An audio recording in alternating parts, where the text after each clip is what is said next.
Good afternoon. Today I will be discussing the shortcomings of our current healthcare system in the United States. Did you know that according to the World Health Organization, the United States spends more on healthcare than any other country, but we only rank 37th on overall healthcare performance? This may come as a shock to many Americans, but it is a harsh reality that should be addressed and taken care of. In order to repair this failing healthcare system, we need to narrow the gaps that exist when it comes to things like affordability, ease of access, and quality of healthcare. Many people are left feeling stranded when it comes to access to healthcare for themselves, their loved ones, or even their family members. The NIH, or National Institute of Health, reported that middle-class individuals had worse access to healthcare than people in high-income households for 50% of measures when it comes to access, so half of the measures that they use. And when it came to poor people, they had on average 79% less access to healthcare. Now, you may be asking yourself, what exactly are the NIH and other similar organizations measuring? What are these measures? The list is extensive and consists of things like insurance coverage, wait times, and the patient's own perceptions of need.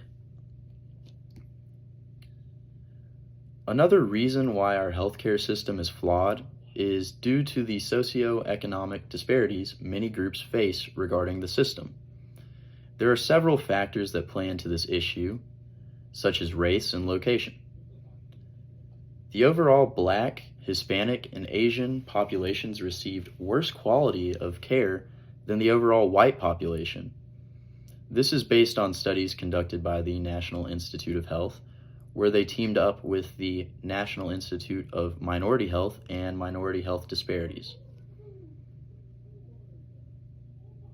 The Rural Health Institution Hub says that people living in rural areas of our country face significant disparities as well. These include higher mortality rates, higher disease rates, and much lower life expectancies. Now that you've heard the areas which we as a nation are lacking when it comes to healthcare, here are some potential routes we can take to fix it. The first and most important is always advocating and working to shine more light on this terrible situation. One of the most significant and effective ways of doing this would be to expand Medicaid coverage. Some states have not yet expanded their Medicaid coverage to lower income individuals, and if they were to do so, they would have much better access to health care they deserve. This is new information that was recently provided by the Kaiser Family Foundation. We can also open up new clinics and emergency medical treatment facilities in rural areas, making it much easier when it comes to distance traveled for things as simple as a checkup or severe cases as well. This information is coming from the Health Resources and Services Administration in a recent article this year. Another interesting option that I had not yet heard about was the use of a sliding scale. To put the concept of a sliding scale into simple terms, it basically means that the pricey cost of healthcare would go down, and it would all be based on the level of income at which each individual patient is at. So there's more variability overall.